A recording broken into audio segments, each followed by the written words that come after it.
So the first person I'd like to introduce is Ray Theilacker. Ray has been involved in education for well over 40 years.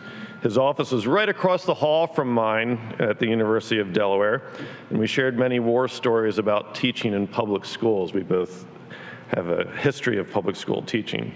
It also meant that I had to listen to many hours of Jefferson Airplane records. Luckily, I like Jefferson Airplane, and I like talking about teaching. One day he said, "Do you have a half an hour to hear about the Delaware Teachers Institute?" As I mentioned, I was right across the hall, so I was trapped, and I figured a half an hour would be okay. Resigned to get it over with, I listened to it, and I fell in love with the whole concept, as told by the founder of the Delaware Teachers Institute.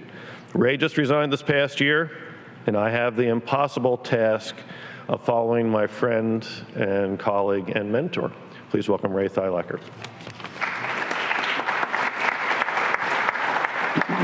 Thank you, Jack. And now that I know my flu shot is going to be ineffective, I think I'll hustle through this. In 2005, a colleague and I were, a teaching colleague and I were invited to the first session of the Yale National Initiative. 2 years later, I was pursued and encouraged to take on the role of what's called a planning director. Well, the planning director is in an institute that's just beginning, ultimately becomes the director, ideally, of an institute. So for the next several years, I was not only the planning director, but I was working full-time as a classroom teacher. And I won't belabor how difficult that situation was. However, we had lots of help in establishing an institute. Had the support several years later of 5 superintendents, and this was unusual for institute to deal with more than one school district. Most were large urban districts.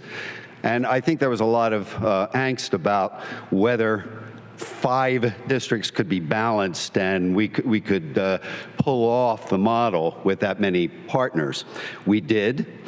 We were led by Steve Godowsky, who was the superintendent of the district I worked in, and with the help of a few professors that we knew at the University of Delaware, and largely in the College of Education, we ultimately were invited to become an institute, a unit of the university, by the president and the provost, following a site visit where teachers and leaders from New Haven and from, I guess, Pittsburgh at that time visited the university.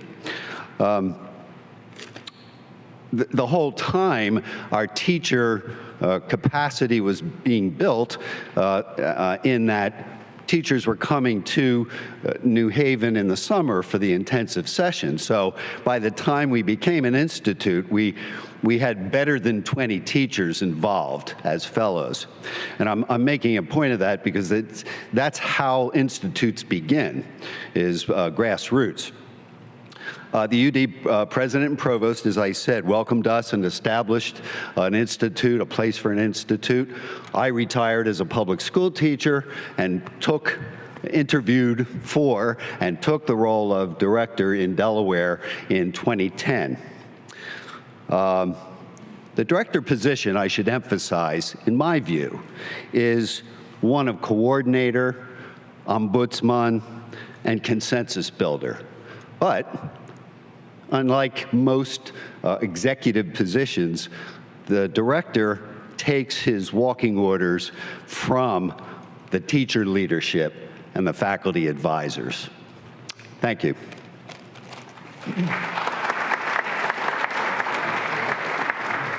Thanks, Ray.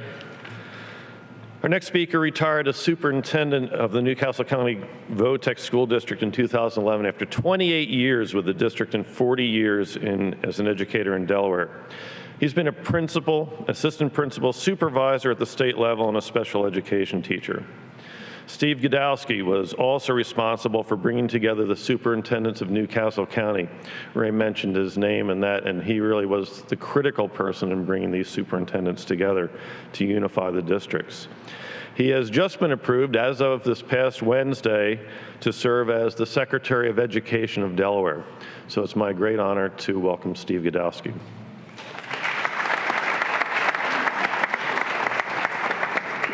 Thank you very much. It's a privilege for me to be here this morning, and I will say I was invited by Jim, thank you, and I was either going to come here as the Secretary of Education or a fully retired administrator.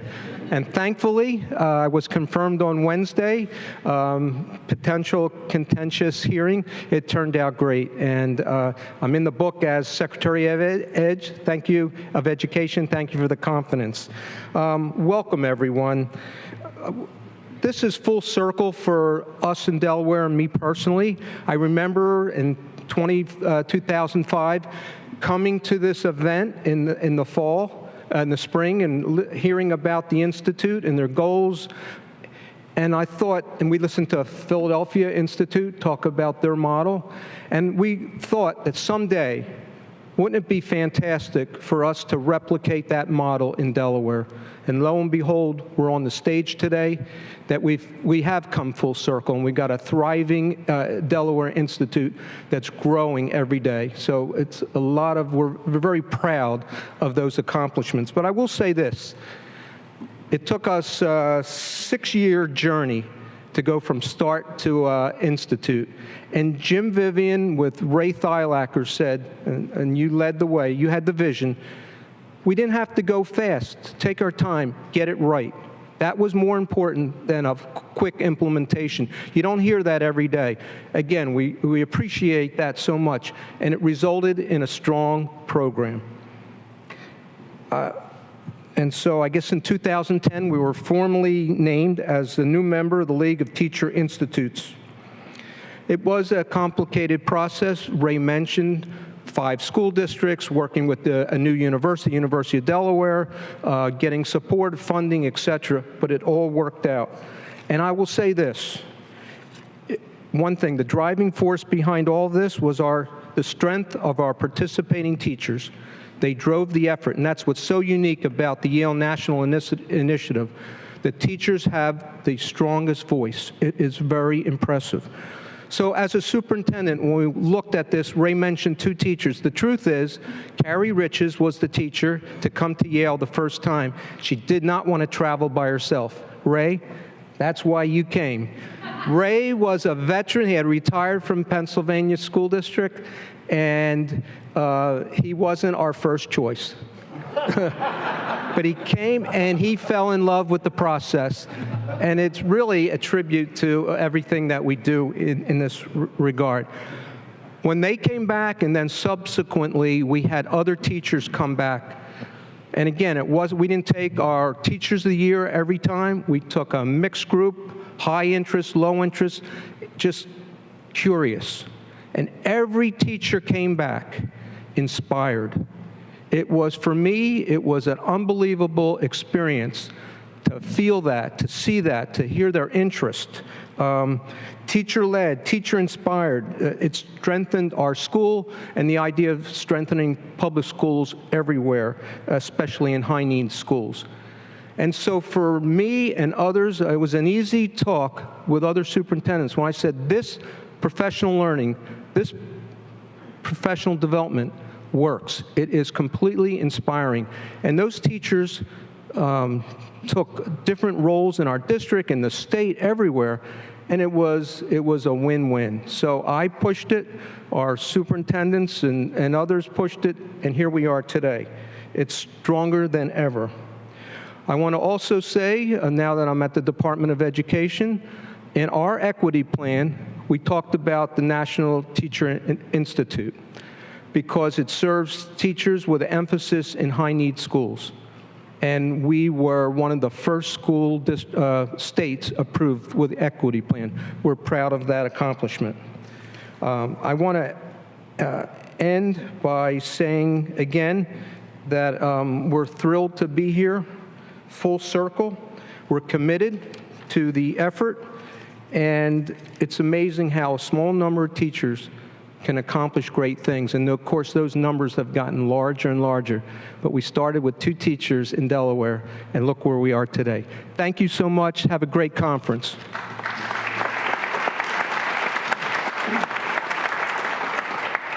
Thank you, Steve. Our next speaker has served as superintendent of Red Clay Consolidated School District since 2009. He came to the district in 2000 to become an assistant principal at John Dickinson High School, and the following year he became the principal of H.B. DuPont Middle School, where he remained for 4 years. His support of DTI has been unwavering, and Barbara Prillaman reminds me of this all the time. I also found out today at breakfast that he saved Barbara's life at one point, so without our next speaker, Barbara would not be here today. So. Please welcome Merv Daugherty.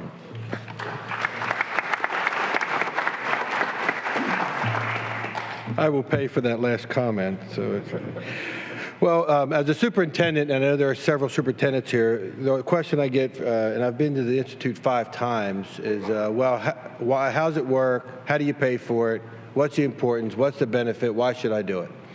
And so I can tell you this, the Institute has changed how we look at professional development in our district. I'm not a fan of teachers being pulled out of the classroom during the school day. Example, today in our district is an in-service day. So that's why Barbara got to come. You're welcome, Barbara. But it changed our philosophy and actually changed how we wrote our strategic plan. We've had hundreds of lessons written. We have 15 teachers this year involved. Our sustainability is easy. It's in our curriculum instruction budget. And everyone talks about how do you have effective professional development, how do you get teachers to buy in. This is a perfect opportunity because it didn't come from me, it comes from the ground up, and it's like the talk at the supermarket. You know, that's where the meat of your district is always discussed, at the supermarket lines. This is where we go in, we observe teachers, we have a very interesting observation format, DPAS, in the state of Delaware, and every teacher we have highly effective when they go through this program. It's unbelievable. They work harder than they will in any other time in their life with this program and be more enthusiastic. And let me say this right now, this is not a program for teachers who teach the AP kids. It can be, but it really motivates the students in high-need schools. And we've seen that benefit. And because of the teachers that we've placed in here with hundreds of lessons and over the time they come back and they want to be involved again, it's really a no-brainer for our school district to invest heavily into this program. And every year we have an open house, and I make sure I'm available to come speak, and I'm the cheerleader. I think that's my role here as a cheerleader. I don't tell them what to do, how to do it, but I know when they go through this process, when they go through the opportunity that they have to grow as a teacher, we're getting some unbelievable teacher leaders. And that spreads throughout each school because other teachers want to know, what are you doing? How are you doing this? Why are you doing this? Great conversation where if it's a top-down issue, I may get some buy-in, but here it's automatic, and it's been very beneficial for us. We've seen unbelievable measures of our growth, especially in our college readiness. We've been the state leader for 4 years. We contribute that as one of the pieces. Our dropout rate is way down because the teachers are more excited about teaching. And so I can see no reason why you wouldn't want to be involved in this program. I got to tell you, the University of Delaware has been an unbelievable partner with us. When you get a chance to sit down with the president, the provosts, and the teachers and the professors of the university and give your input and take the time to do that. It does take time as a superintendent, but I think it's well worth it because it's driven from the teachers who really are excited about what they're doing. And I think that's the ultimate goal for us, is to make sure in every classroom we have teachers that are so excited about what they're doing that it motivates students to be great. And I got to tell you, if you have any questions, if you want to know some things about what we do, please ask us. I'll be around all weekend. But and Barbara especially has been an unbelievable leader for us. And as a superintendent, you want to have that direct relationship with the people who are in your district who are leading this program. So any questions, please stop and ask me. But I got to tell you, I'm a big fan of the program, and I think it's beneficial for your students because your teachers grow greatly. Thank you.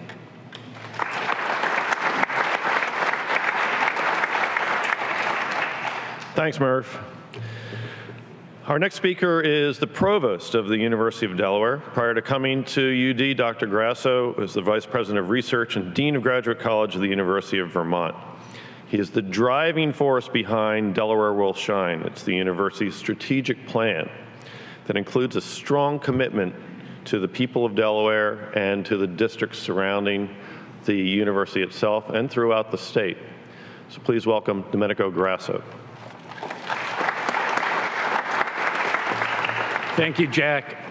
I just First, I'd like to just explain what a provost is, because many of you may not know what a provost is. You hear it used all the time, and for you medievalists out there, you'll know that it comes from the Middle Ages, and it represented the keeper of the jail keys. So for a university, that's sometimes an appropriate metaphor, but Phil Hanlon, who became president of Dartmouth not too long ago, noted in one of his talks that one of the best things about becoming president was he didn't have to explain what a provost was anymore. But as Jack mentioned, we just completed a strategic planning effort at the University of Delaware. And this plan was an inclusive plan. It involved over 100 faculty members, thousands of stakeholders, dozens of meetings. And we titled the plan Delaware Will Shine because it comes out of our fight song, with a daring spirit, bold, Delaware will shine. And that is in no way to indicate that Delaware is not already shining. It is just part of our fight song. It was designed to be inspirational, aspirational, attainable, and sustainable. And it was and is a plan to engage our faculty, our students, and our community in the grand challenges, great debates, and big ideas of our time. And even though UD was privately chartered, and we trace our roots back to 1743, we consider ourselves, as many universities do, a public good. With this in mind, we had 5 guiding principles that helped us develop our strategic plan. The first was Delaware first. And even though our student body comprises only 1/3 Delawareans, the university affirms our commitment to the citizens of Delaware, who are our largest stakeholders and our single most influential and important benefactor. And we have a commitment to Delawareans. And this commitment is that if students take a prescribed course of study and they do well in that, they will be admitted to the University of Delaware in one form or another. And that means that they are not competing for seats for entry into the university. In addition to that, when Pat Harker became president, when he came to the University of Delaware from Wharton, he added a financial component to this plan as well. And that Delawareans will not graduate with more than 25% of their total cost of attendance in loans. So these together really opens up many doors for our Delawareans. We're very committed to it. Diversity is the second guiding principle. And in this, we have a quest for excellence, inclusive excellence, and we want to reflect the hopes and dreams of our society at large. The third is partnerships. We will partner with public and private entities for economic and community development. Now, the Teachers Institute is a prime example of our partnerships, partnering with local school districts. And with the support of the Department of Education, we are extending our partnerships to southern Delaware. And even though Delaware is 96 miles long, or short, depending on how you look at it, it's a relatively small state. It's a long 96 miles in terms of developing these types of partnerships. But we are committed to extending what we are already doing in Newcastle County to southern Delaware. Engagement is another guiding principle. The University of Delaware was just named a Carnegie Engaged institution, and we are committed to engaging with the community around us and sharing our knowledge and the wonderful things that are happening at the university with the state of Delaware and the region at large. And as a overarching phrase around this, it is that the state of Delaware cannot be successful without a successful University of Delaware, and the University of Delaware cannot be successful without a successful state of Delaware. And finally, we want to have impact in everything that we do, and we're committed to excellence and being consequential in the course of human events. We're in the process right now of assembling an implementation committee and action teams, and as the old aphorism goes, to plan is human, but to implement divine. So we're entering into the religious phase of our strategic plan. As we do this, we will continually support and expand our partnerships with the Delaware Teachers Institute. We must inspire, nurture, and prepare all of our youth to take on the grand challenges of today and tomorrow. Upon the success of this endeavor rests the survival of us all. It's a great time to be a fighting blue hen in Delaware. Thank you.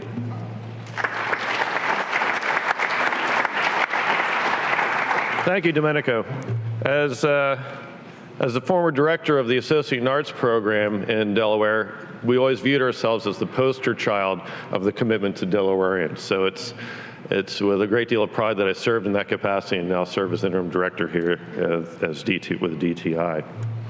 Our next speaker is a professor of sociology and criminal justice at the University of Delaware. And in addition to research, administrative duties, advisory duties, he also teaches a little bit. He has been involved with DTI and Yale for a long time.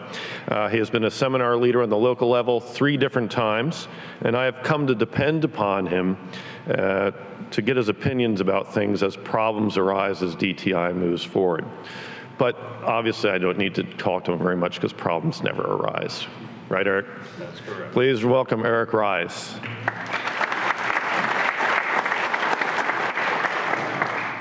Thank you. So what I'd like to talk about today is really why University of Delaware faculty get involved in DTI and what faculty get out of it, quite frankly.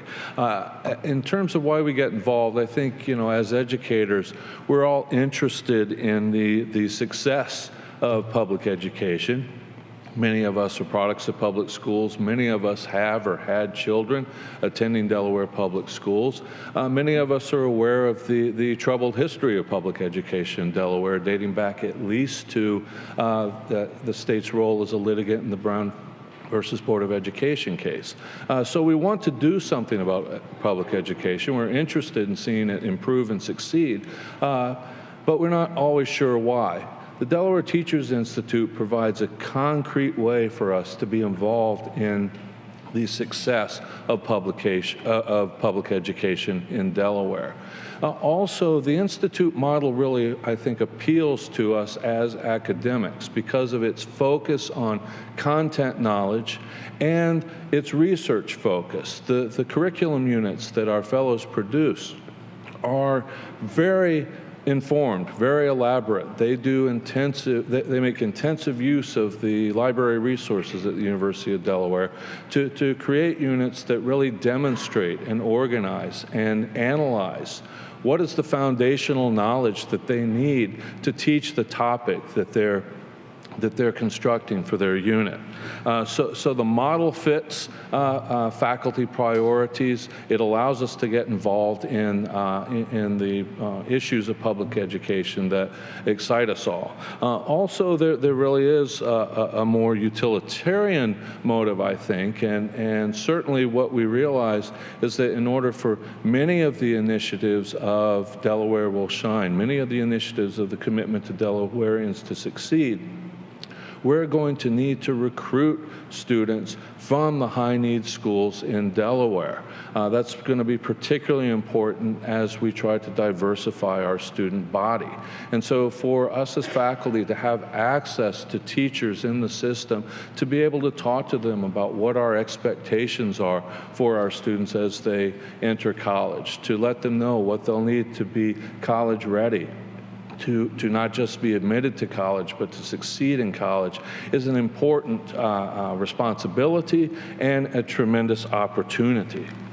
So what do we get out of participating in the Delaware Teachers Institute? Well, one of the things is variety. Delaware is a very traditional campus, residential campus, and so when I'm in a seminar for DTI, I have students who are more mature, who have a variety of life experiences. As Jonathan Holloway wrote in one of the articles I was reading last night, you actually have people in your seminar room who lived through the Cold War. We don't have that in our traditional classrooms. It also helps us deepen and broaden our research. Let me give you an example. A couple of years ago, I was doing a seminar on the civil rights movement. Now, my area of research is civil rights litigation, but the seminar was much more broadly framed than that. And in the course of preparing for that seminar and leading that seminar, I was reminded of literature I had forgotten of. I discovered literature I didn't know was out there that I was able to use and incorporate into my research that really gave it a broader focus and a more meaningful frame, I think. It helps me in my teaching. I am in a room with experts in pedagogy every week, people who have decades of experience, and new graduates who are familiar with the cutting-edge research on the theory and practice of how to get students engaged. I learn a lot about teaching from being involved in DTI. Finally, it's just a vicarious pleasure to watch teacher leaders grow and develop. When I think of people like April Higgins and Michelle Hillbeck, to name just a couple who were once fledgling DTI members and are now mentors to teachers, not just locally, but nationally through their involvement in this summer institute. It's a pleasure to have been at least a small part of their professional development. So I'm someone who takes very seriously all three roles of a faculty member: teaching, research, and service. By far, the Delaware Teachers Institute is the most involved in the deepest aspect of my service and public outreach commitments, and it is also the service aspect that most informs my teaching and research. It helps me be a more complete scholar, and most of my colleagues who are involved in DTI agree. Thank you very much.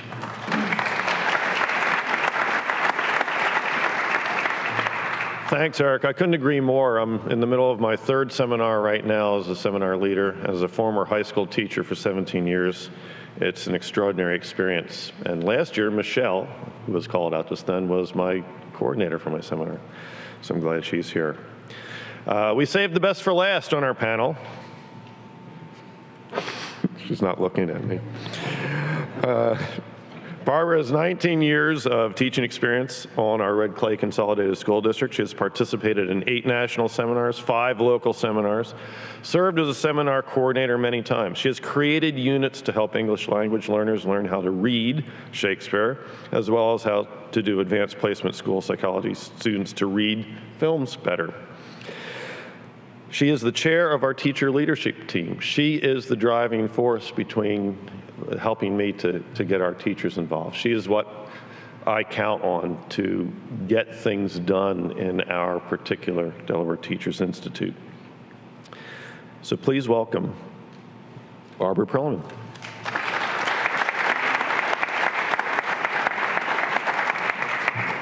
I'm going to speak about teacher leadership in the Teacher Institute model. So the first thing that we need to know, and the last thing that we need to know, is teachers are at the heart of the Institute model. Without them, it doesn't work. And so you've heard from people on the panel that have talked about grassroots efforts and people that have started that, and it all begins with the teachers. So teachers are responsible for planning, for organizing, for conducting, and evaluating the actual seminars, the content-based seminars that we hold. They're also responsible for researching and reading and writing to prepare curriculum units that they will use with their students. So they've specifically looked at perhaps deficits in their own teaching practice and content area knowledge, as well as deficits in the current curriculum, or things that students themselves may need assistance with. They've taken all that into account when they apply and they participate in the content-based seminars. So that's how they're leaders. That's the first step, right? They're in charge, they're responsible, and they lead their own efforts in their learning and developing of curriculum.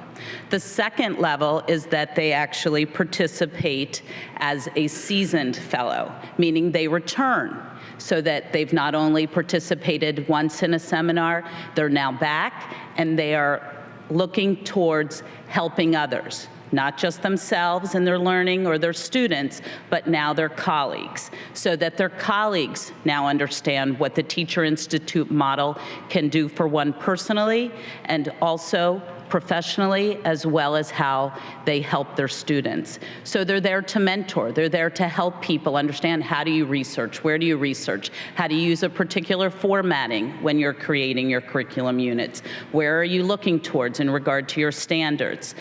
And that's the second level. The third level is there is something that Jack mentioned in regard to seminar coordinator. And so the seminar coordinator is a role in which it's the teacher leader within the group. And so I don't know if we've mentioned so much collegiality yet, but the entire situation and the seminar is that it's based on collegiality, so that there isn't a professor at the university level. Instead, there's a seminar leader, and that teachers are not at a different level, a lower level, right? They're at the same level, and that they're considered fellows. So no grades are ever exchanged. It's critiquing and understanding of the content. That's the basis for the collegiality amongst the differing roles within the seminar. And so the seminar coordinator acts as a resource, acts as a proponent of this collegiality. The seminar leader is in charge of being certain that people understand about deadlines and other types of organizational issues, so that everyone can be successful. And that's really the model, that we're all there to learn to get to the next step. So the last level, right, another way of demonstrating leadership is being a representative within your school or at a district level for us, since we're multi-district, which is a little different. And that's where people come together and they discuss what the needs are, and that's where you're looking at the planning and the evaluating and seeing what works well. So when, for example, after we have a cycle of seminars, we look at all of the questionnaires from fellows to determine what do they believe went well, what did not go well, so that we can build upon that. And going back to the grassroots, it's the idea of building capacity, right? So when we started in my district, there were 2, and now we've had over almost 60 people that have participated over the years, and most people continue and actually complete more than one cycle. So the rationale behind all of that is to be a professional in a world where, at this point, sometimes you might not see such good media all the time about teaching or the teaching profession. To be a professional, this model allows for that. It allows for you to express your leadership abilities and your capabilities without leaving the classroom, which is really important for people such as myself and many of you sitting there right now that have given your heart and soul to the profession and believe you are where you're supposed to be. And so this allows you the avenue to express those leadership abilities while remaining in the classroom to do good by the people that are sitting in front of you. Thank you.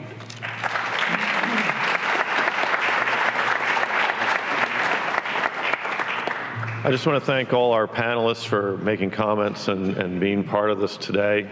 I know extending the invitation to them was something that was an honor for me to have all these people up here. I'd like to thank Jim Vivian for asking Delaware to be part of this presentation. It really means a lot to us as an institute. So thank you very much. Thank you, Paul. Thank you, Jack.